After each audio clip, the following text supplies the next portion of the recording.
कार्यक्रम के आयोजक हृदय का जो धनवान हो, जो यकीनन वक्त के साथ चला करता हो, जिसे नंद कुमार तिवारी कहते हैं, मैं मुबारकबाद पेश कर रहा हूं। और इनसे ज्यादा मुबारकबाद विश्वामित्र की नगरी में रहने वाले और दूर से आने वाले लोगों को, जो शाहबाद महोत्सव का नजारा देखने के लिए अपना घर-बार छोड़कर आए हैं। आए हुए तमाम अतिथियों का हम बक्सर की ओर से, शहर की ओर से स्वागत करते हैं और आपका अभिनंदन करते हैं, प्यार का इजहार करते हैं। और आज की रात होगी, संगीत की बात होगी और मोहब्बत की बरसात होगी। हम होंगे, आप होंगे, पब्लिक की मुलाकात होगी। दोस्तों, आप जितना मशहूर हैं बक्सर की एकता के बारे में, बक्सर के अनुशासन के बारे में, हम लोगों को उम्मीद है कि आप अपनी एकता को और शांति को बनाए रखेंगे और बाहर के लोगों को आप अपनी इज्जत से नवाजेंगे, आए हुए कलाकारों को प्यार देंगे और उन कलाकारों के संगीत लहरी को सुनकर आप अपनी जिंदगी का टेंशन भूल जाएंगे। एक कार्यक्रम को उद्घाटन करता सरता दीदी, आम्रपाली के चेयरमैन भाई अनिल जी, आ जितना विशिष्ट अतिथि आयल बा, विशेषर जी, राजेश्वर राज जी, सब कोई से अंदर डॉक्टर लोकनाथ सहदेव जी के में सहयोग करे आ एक उद्घाटन दीप जला के कल जाओ और ओकर बाद बटोहिया से कार्यक्रम के शुरुआत होके।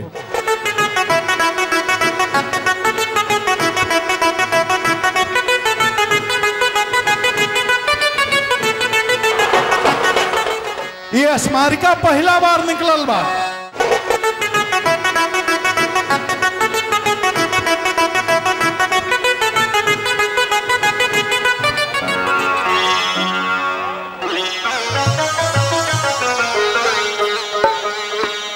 अब सीडी का विमोचन, टी सीरीज का।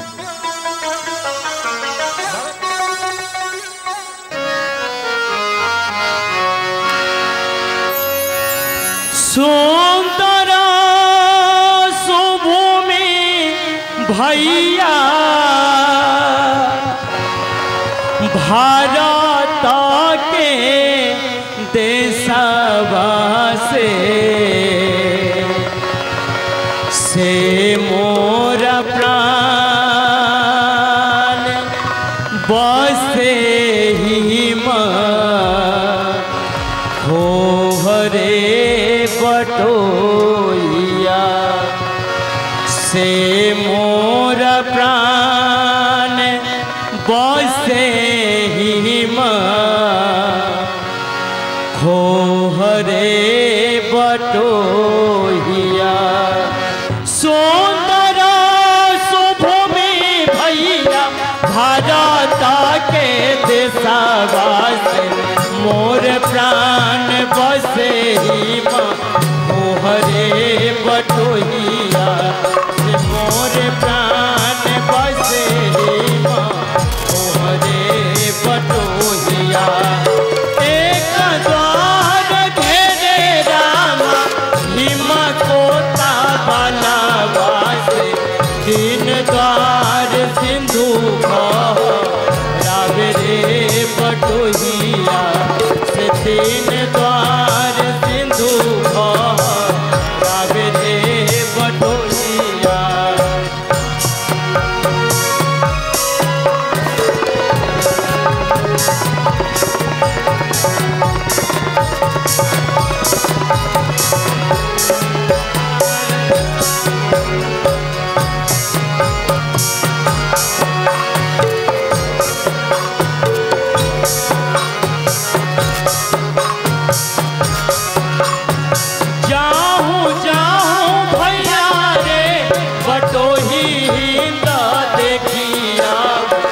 जहाँ कहूँ की कोयल बोल रे बटोहिया से, जहाँ कहूँ की कोयल बोल रे बटोहिया। पवन सुगंध मंद अगर चानन बाटे, कामिनी विरह राग गावे रे बटोहिया से, कामिनी विरह राग गावे रे बटोहिया से। रे बटोहिया।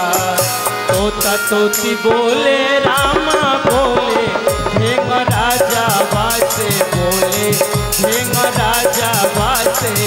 पपिहा के पीपी जिया साल लहुरा बटोही हो, पपिहा के पीपी जिया साल लहुरा। गंगा रे जमुना भाटे छग मग पनिया, अरे छग मग पनिया हो। सोनभद्र मीठे स्वाद साल लहुरा बटोही हो। सरपुछ मगिला राज लहुरा। ब्रह्मपुत्र पंचनंदा भह रतन सदीन भह रतन सदीन। सोनभद्र मीठेश्वर राज लहुरा बटोही हो।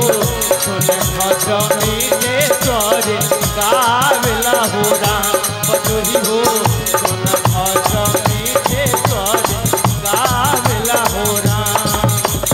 अपरा प्रदेश देश सुभग सुभर भेष, मोर हिंद जग के निचोड़ रे बटोहिया।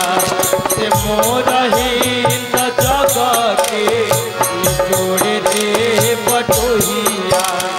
सुंदर सुभूमि भैया भारत के भूमि के, जनर भूवीर शील नावे रे बटोहिया। से जनर भूवीर शील नावे रे बटोहिया।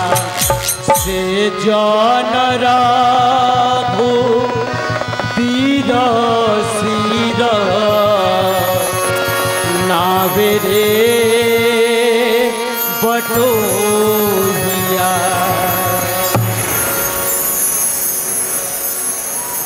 और वो परंपरा के साथ मॉरिशस के माटी के लेके अपनी बिहार के माटी पे आइल सरिता बुद्धू जी के हमने के स्वागत करतनी जा।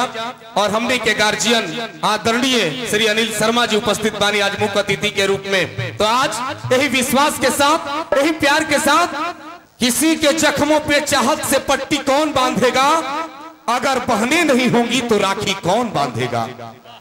किसी के जख्मों पे चाहत से पट्टी कौन बांधेगा, अगर बहनें नहीं होंगी तो राखी कौन बांधेगा।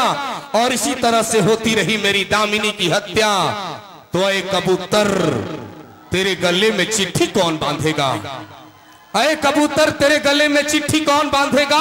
मुकद्दर तो देखिए वो बांझ भी है, बूढ़ी भी है, सोचती है मेरी गठरी कौन बांधेगा। और इस मंच पर मेरे बड़े बुजुर्गों का होना कितना जरूरी है, अगर ये नहीं होंगे तो भोजपुरी के माथे पर पगड़ी कौन बांधेगा। और इस विश्वास के साथ, यही परंपरा के साथ हम अगला कलाकार के बुला होता है। और श्वेता तिवारी जी को मैं चाहता हूं कि मंच पे सादर आमंत्रित हो। श्वेता तिवारी जी। सबसे पहले हम आमंत्रित करें श्री डॉक्टर सरिता बुद्धू जी के, जॉन मॉरिशस से आयल बानी, भोजपुरी स्पीकिंग यूनियन के अध्यक्ष बानी। भोजपुरी के प्रति ई प्यार जॉन मॉरिशस से बक्सर तक उनकरा के खींच करके लेकर के आयल बा। एक बाद हम आमंत्रित करें श्री अनिल शर्मा जी के। अनिल शर्मा जी के नहीं जानत, आम्रपाली ग्रुप के संस्थापक सह अध्यक्ष बानी। दिल्ली से, नई दिल्ली से भोजपुरी के प्यार उनकरा करके भी लेकर के आयल बा।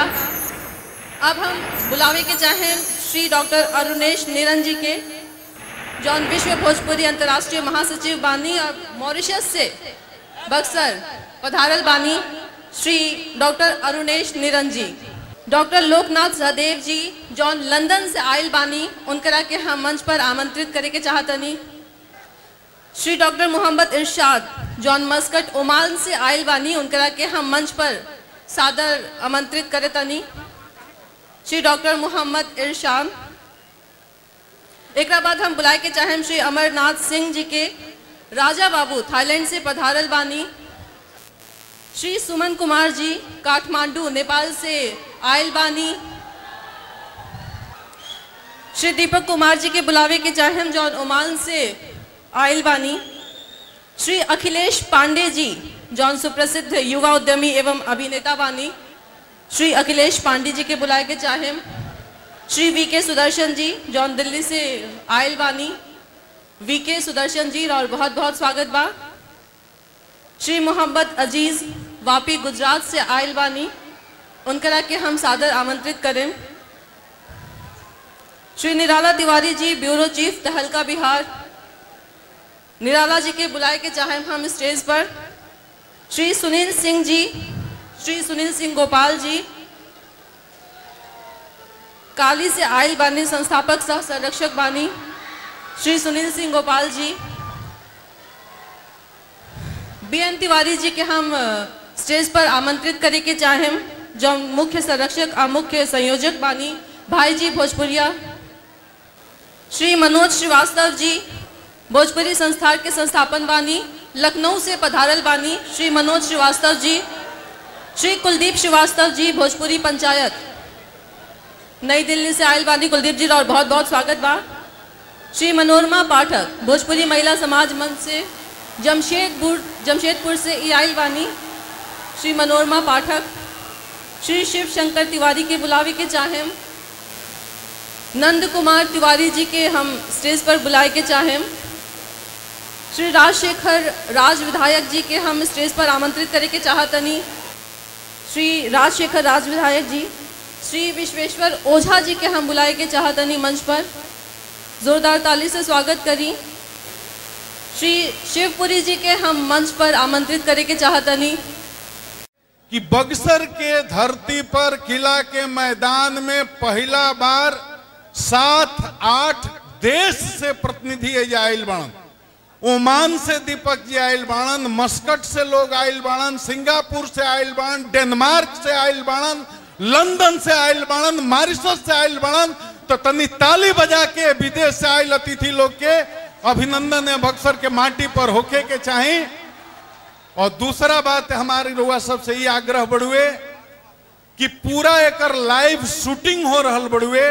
शाहबाद महोत्सव के नाम से टी सीरीज कैसेट निकाला था और पूरा देश भर में 2 लाख सीडी एक चारों कोना कोना में जाई।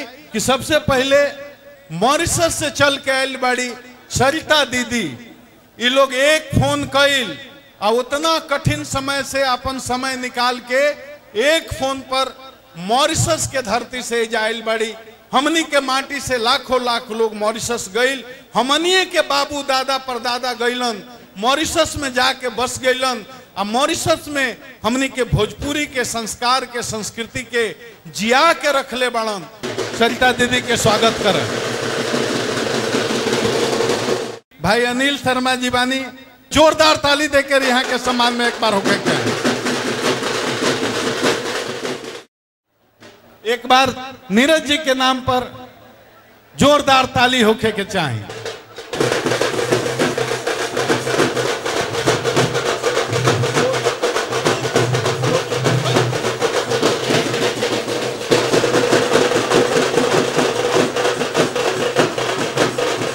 ऐसा स्वागत होके कि बक्सर के धरती से आवाज जाए मॉरिशस तक, हो जा तक आवाज जाए क्या है। अब हम कोशिश करब, हमनी के पास डॉक्टर लोकनाथ सहदेव जी लंदन से चल के आयल बानी। यहाँ के साथ डेनमार्क से 2 महिला लोग कार्यक्रम के देखे खातिर आयल बा। तो एक बार इतना जोर से ताली लोग के नाम पर होके के चाहिए कि एजा से डेनमार्क तक आवाज चल जाए।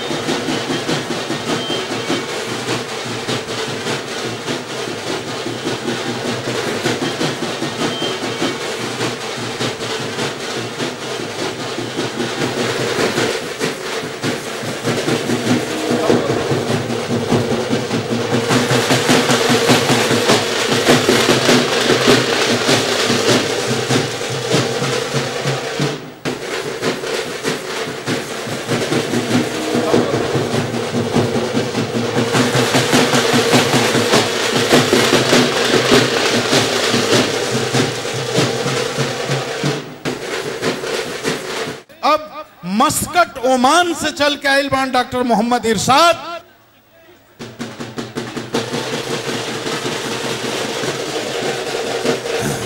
अब हमनी के बीच अमरनाथ सिंह राजा बाबू हमनी के माटी के बाणन थाईलैंड के प्रतिनिधि के रूप में जा उपस्थित बाणन। हमनी के बाद अखिलेश पांडे बाणन, भाई बाणन, हीरो भी बाणन, नेता भी बाणन, वीके सुदर्शन जी बाणन। वीके सुदर्शन जी महात्मा जी के, संत जी के, वाई के सुदर्शन जी के पुत्र बाणन। हमनी के बीच में तहलका के ब्यूरो चीफ बिहार के बाणन निराला तिवारी जी तहलका के। हमनी के बीच सुनील सिंह गोपाल जी संस्थापक सह संरक्षक मां काली बखौरापुर राष्ट्रीय मंदिर ट्रस्ट के सुनील सिंह जी गोपाल जी बानी। एक बाद मनोज श्रीवास्तव जी संस्थापक भोजपुरी संसार के बानी, लखनऊ से आयल बानी मनोज श्रीवास्तव जी। कुलदीप श्रीवास्तव जी भी हमनी के पास भोजपुरी पंचायत नई दिल्ली से चल के आयल बानी। मनोरमा पाठक जी हमनी के बीच में आयल बानी भोजपुरी महिला समाज मंच जमशेदपुर से। अब हमनी के बीच में विशेश्वर ओझा जी बानी। हमनी के बीच कराकाट के विधायक राजेश्वर राज जी बानी। टी सीरीज के हमने के पास भाई शिवपुरी जी के नाम बच्चा बच्चा जाने ला, बिहार ना देश के कोना कोना में भैया टी सीरीज के पूरा टीम लेके आयल बड़ा। तो कल कि शाहबाद महोत्सव के हम कैसेट बनाए आ हिंदुस्तान के कोना कोना में महोत्सव के कैसेट पहुंचाए। जोरदार एक बार ताली होके चाहिए। बक्सर के माटी के संस्कार पूरा दुनिया देखी। सुमंत सिंह जी बानी, हम चाहब कि यहाँ के भी सम्मान कर लिया। राजा बाबू को बोलब कि 2 मिनट में अपन बात रुआ सबके सामने रखस। थाईलैंड से राजा बाबू, थाईलैंड से। सबसे पहले तो मैं यह धरती को प्रणाम करना चाहूँगा कि यहाँ ऐसे वीर पुत्र पैदा लिए जो बिहार ही नहीं पूरे देश में नाम रोशन कर रहे हैं। बहुत बहुत मेहरबानी और बहुत मानता हम सभी लोग कि आज आप लोगों के बीच हम लोग को दूसरे देश से यहाँ लाए हैं और इनके लिए हम बहुत बहुत शुक्रगुजार हैं। और मैं इस स्टेज से आप लोग को बोलना चाहूँगा कि हमारे गार्जियन जब किसी भी तरह का हम पर लोड देंगे ऐसा महोत्सव करने के लिए और कुछ भी के लिए, तो मेरा सब चीज़ इनके लिए समर्पण रहेगा, तन मन धन और जान। खाली बक्सर के नाम सुन के लंदन से आयल बने, हम चाहब कि 2 मिनट में रुआ सबके लंदन के अनुभव सुनाई भोजपुरी माटी के। बक्सर को नमस्ते। अरे भाई नमस्ते सभी को। देखा हम जुड़ल है भोजपुरी से, लंदन में भी रहिला फिर भी भोजपुरी बोलल जा।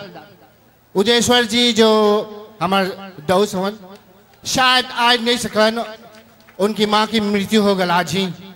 एंड आवर सिंपैथीज हमारे साथ डेनमार्क से मैरियाना आल हवन और हमारे धर्मपत्नी सरिता बुद्धू जी की जो हमारे बहन समान हवन, नमस्कार।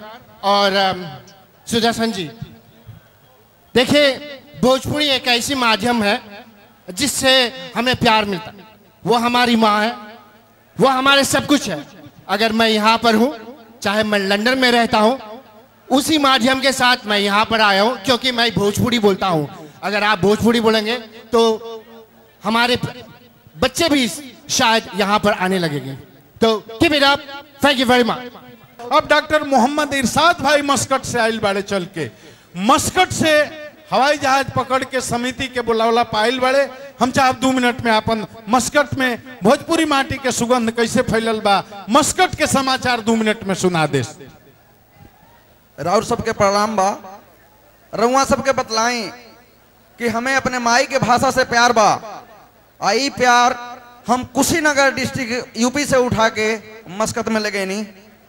भोजपुरी लोग के एगो उर्दू में शेर बा, खुदी को कर बुलंद इतना कि हर तदबीर के पहले खुदा बंदे से खुद पूछे बता तेरी रजा क्या है। और एकरा के हम भोजपुरी में कहब कि चमक जा तू तलातल में, चमक जा तू तलातल में, अनहरिया एह तरह भागे। चमक जा तू तलातल में, अनहरिया एह तरह भागे कि सूरज पूछस तहरा से उगी तो हम कहाँ उगी, उगी तो हम कहाँ उगी। कि बाबू वीर कुंवर सिंह के धरती है, विश्वामित्र के धरती है। हम बीके सुदर्शन से कहब अपन भावना व्यक्त कर जाओ। तो हमरा के भैया कहल कि भाई सरिता दी के लेके आवे के बाद शाहबाद महोत्सव हमर बहुत बहुत शुभकामना, बहुत सादर प्रणाम। दीदी इंटरनेशनल दीदी सरिता बुद्धू जे मॉरिशस से आयल बाड़ी, लेकिन ये दोनों आदमी सुनने से पहले हम चाहब कि 2-2 मिनट राजेश्वर जी या विश्वेश्वर जी के 2-2 मिनट बात हो जा। ये कार्यक्रम में जितना नेह मिलल हमने के अभिभावक गुप्तेश्वर पांडे जी के सब कोई के हमार तरफ से प्रणाम बा, नमस्कार करतनी। समय कम बा, सब कोई गाना सुनल चाहता, ऐसे सब कोई से हम प्रणाम करतनी और सब कोई सहयोग करे। और शाहबाद महोत्सव हमेशा होत रहे, हम सब हमनी के सहयोग करत रही जा। राजेश्वर भाई माननीय विधायक काराकाट, आज देश के 21 करोड़ जनता जहाँ हमने की भोजपुरी बोले वाला लोग बानी जा, लेकिन आज कहीं न कहीं भारत सरकार के द्वारा अनदेखी कही जा रहा बा। जन केंद्र में बैठल सरकार बा, अब हमने के जब तक अपन शक्ति के एहसास न कराइब जा, विदेश में भी बैठल तमाम लोग से हम आग्रह करब, छोट छोट कम बोले वाला भाषी लोग के भी भारत सरकार भारतीय संविधान के दर्जा मिल गई बा। लेकिन हमरे के भोजपुरी अफसोस बा, बेहद तकलीफ बा, 21 करोड़ लोग बोले वाला भोजपुरी सिर्फ देश ही ना विदेश में भी बानी, फिर भी अभी नहीं मिलल। हम आग्रह करब कि हमरे के आवाज के बुलंदी से आगे बढ़ावे के जरूरत बा। और निश्चित तौर पर भोजपुरी के माटी के जो हमरे के वीर कुंवर सिंह के धरती रहल बा, कि जब तक भोजपुरी के हमरे के भाषा समझल ना जाई, चाहे केंद्र में केकरो सरकार होके, जन बिहार सरकार संसा भेज चुकल बा, जब तक हमने के संवैधानिक दर्जा न मिल जाई, हमने के लड़ाई के लड़त रह जा। बहुत बहुत धन्यवाद। सब भाषा भाषा हो, लेकिन भोजपुरी हमनी के महतारी हो, माई हो। बोलिए भोजपुरी की। 2 मिनट अखिलेश जी हमनी के बीच में रांची से आयल बानी, उद्यमी भी हैं, अभिनेता भी हैं, फिल्म में यहाँ का काम भी कैले बानी। हम कल्पना भी ना कर सकत रही कि यहाँ के ऐसा महान प्रोग्राम करब। लोगों के बीच ही वादा करता नहीं कि जो भी भैया हमारा के आदेश दी है प्रोग्राम खातिर हम इनकर छोट भाई बन के खड़ा रह। अब वो आदमी के हम चाहत नहीं करुआ सुनी जे प्रोग्राम के करावता, ई भाई अनिल शर्मा अम्रपाली के चेयरमैन ई प्रोग्राम के करावता। राउर सब के बड़ी सुननी, 2-4 बात हमरो सुन ले जाए।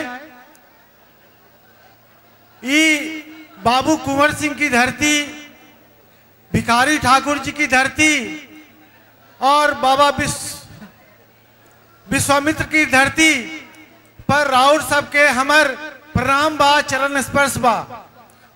बड़े कम लोगों के ही संयोग मिला था कि भोजपुरी के धरती पर नहीं के जन्म लेलन, लेकिन भोजपुरी के सेवा करे के मौका मिलेला।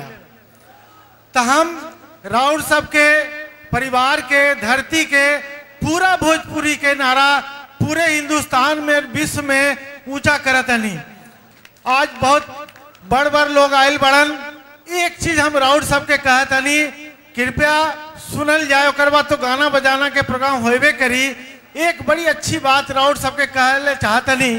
एक बार एक भोजपुरिया गईनी अमेरिका, एक भोजपुरिया अमेरिका गईनी, तो अमेरिका में ओकरा से पूछलस कि तोहर नाम की बा। वो कहलस हमरा नहीं खे मालूम। ओकर बाद पूछलस तोहर जात की बा। वो कहलस हमरा नहीं खे मालूम। तू कौन जिला से अले बड़ा? कहलस हमरा नहीं खे मालूम। तू कौन स्टेट से अले बड़ा? हमरा नहीं खे मालूम। तो कहलस कि तोरा की मालूम?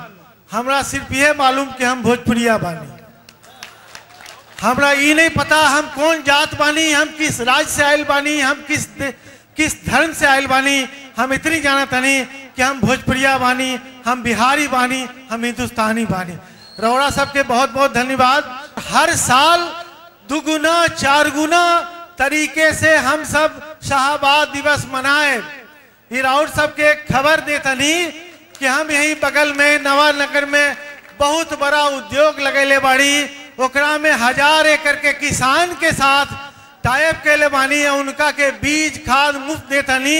और राउर सबके जे घर के प्रोडक्ट बानी ओकरा देश विदेश में ले जातनी, ताकि हमरा ई भोजपुरी धरती के, हमरा ई बाबा विश्वामित्र के धरती के, बाबू कुंवर सिंह के धरती के नाम पूरे विश्व में जाए। राउर सबके प्रणाम, नमस्कार, धन्यवाद। मॉरिशस के उप प्रधानमंत्री हरीश बुद्धू जे रहले बानी, वहां के पत्नी श्रीमती सरिता बुद्धू ओइजा के कैबिनेट स्तर के मंत्री के दर्जा। दीदी के नाम पर एक बार जोरदार तालियां। अब हम दीदी के बोलब कि तू आज मॉरिशस से आयल बड़ू, विदेश के बड़ू, कतहू से देखे में तू विदेशी नहीं खिलागत। हम कहब ये लोगन के बीच में तू भोजपुरी बोल के दिखावत, तब मानल जाई कि आज भी भोजपुर मॉरिशस में जिंदाबाद। हम कहब तारा खाली अंग्रेजी बोलेलू, लेकिन एजा तारा भोजपुरी में बात करे के बा। गाय के गो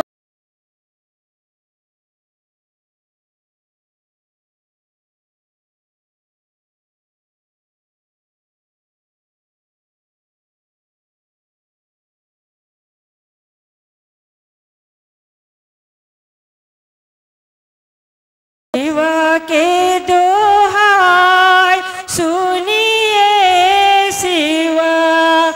इत तो हर शादी में गावल गए रहल, हमरो शादी में गावल गए रहल मॉरिशस में। ई गीत जन है 180 साल हमनी के दादी नानी मॉरिशस ले गए रहल, हैजे के धरती से, बक्सर से, शाहबाद से, और आज ले जीवित बातें मॉरिशस में। जय हो भोजपुरी माटी। भोजपुरी माटी के सुगंध खाली बिहार में नहीं बल्कि Mauritius, Fiji, Guyana, Suriname, Trinidad चारों बगल। और बहुत खुशी के बात है कि जय आप लोग जैसे यहाँ मजदूरी करे गए रहल गिरमिटिया 180 साल, आज मॉरिशस के सुनहरा बना करके मजदूर से मालिक बन गए बाटे मॉरिशस में, फिजी में, गयाना में, ट्रिनिडाद में। बहुत खुशी के बात है, आप लोग भी आइए जा। और एक बात बा, आप सब लोग के निमंत्रण बा मॉरिशस आवे के, आइबा जा। अगले साल हमने 180 साल हमने के पूर्वज, आप लोग के पूर्वज के आगमन के मनावत है जा। यही प्रोग्राम बनावे के जहाज में तो लोग के भी लाद करके ले जाए सा, आइबा जा। और भोजपुरी खाली है जा ना, भोजपुरी मॉरिशस में पढ़ावल जाला, भोजपुरी मॉरिशस के पार्लियामेंट में बोलल जाला, भोजपुरी मॉरिशस के कॉलेज में पढ़ावल जाला, मॉरिशस के टीवी चैनल पर 24 घंटे 7 दिन भोजपुरी के चैनल चलेला मॉरिशस में। और ये बहुत खुशी के बात है कि आप लोग अगले साल तैयार हो जा, पासपोर्ट बनावा जा, मॉरिशस आवे। बहुत धन्यवाद। अध्यक्ष हमनी के बानी नीरज जी, आदरणीय अध्यक्ष जी। ये देवभूमि में भोजपुरी के गंगा उतर आयल बा। ये गंगा में रोड से स्नान करी। 21 देशन के विश्व भोजपुरी सम्मेलन है। सरिता बुद्धू होकर पहला अंतर्राष्ट्रीय महासचिव रहली, उनके बाद मॉरिशस में हमके अंतर्राष्ट्रीय महासचिव चुनल गई और 21 देशन के प्रतिनिधि के रूप में हम रोड से के प्रणाम करते हैं। धन्यवाद।